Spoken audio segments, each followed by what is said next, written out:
आप देख रहे हैं आहट एक अनहोनी की कश्यप के साथ। आज की कहानी में आगे बढ़ने से पहले अगर आपने मेरी चैनल को अभी तक सब्सक्राइब नहीं किया तो अब कर लें, साथ में बेल आइकन को भी ज़रूर दबाएं। और आपके पास भी ऐसी कोई कहानी है तो मेरे साथ ज़रूर शेयर करें मेरे ईमेल पे जो डिस्क्रिप्शन बॉक्स में दिया है। आज की हमारी कहानी के लेखक हैं भंवरलाल जी। तो आइए बढ़ते हैं हमारी कहानी की ओर। मेरे दोस्त की शादी अचानक तय होने की वजह से मुझे कोई पूर्व तैयारी करने का मौका नहीं मिला। जल्दी जल्दी मैं जौनपुर पहुंचा था। गांव पहुंचकर वहां भी शादी के एक दिन पहले काफ़ी मज़े किए। जिस दिन बारात जानी थी उस दिन भी काफ़ी भीड़ भाड़ थी, काफ़ी लोग इकट्ठा हुए थे। हम लोग सारे फ्रेंड्स बस में चढ़ गए और हमारा दोस्त जिसकी शादी थी वो अलग से कार में जाने वाला था। दोपहर में बारात रवाना हो गई और रास्ते में मज़े करते हुए हम लोग शाम को 8 बजे पहुंच गए। शादी की रस्में काफ़ी लंबी थी तो फेरे होते होते रात को करीबन 1:30 बज गए थे। मैं और दूसरे फ्रेंड्स बोर होने लगे थे तो हम लोग वहां से थोड़ा आगे घूमने निकल गए। गांव के उस पंडाल से बाहर निकलने के बाद तो ऐसा लगा जैसे सारा गांव शादी में ही बिजी है। कोई नहीं दिख रहा था गांव में, जैसे कुत्ते बिल्ली भी शादी में ही चले गए हों। हम लोगों को पूरा गांव खाली देखकर मज़ा आ गया और सोचा कि चलो थोड़ा और आगे चलते हैं। कुछ आगे जाने पर एक कैनाल आई जो पानी से भरी थी। कैनाल पर ब्रिज बना हुआ था। जैसे ही हम लोग ब्रिज क्रॉस करके आगे गए हैं एक घना जंगल जैसा एरिया शुरू हो गया और काफ़ी सन्नाटा पसरा हुआ था वहाँ पर।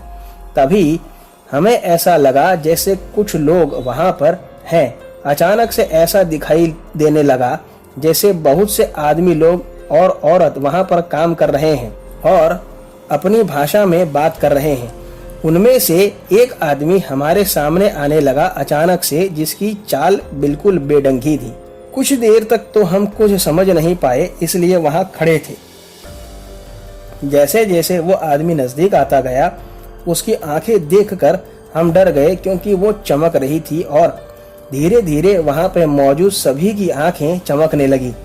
यह नज़ारा देखकर हम सभी लोग वहां से भागने लगे चिल्लाते हुए, और वो भी हमारे पीछे दौड़े।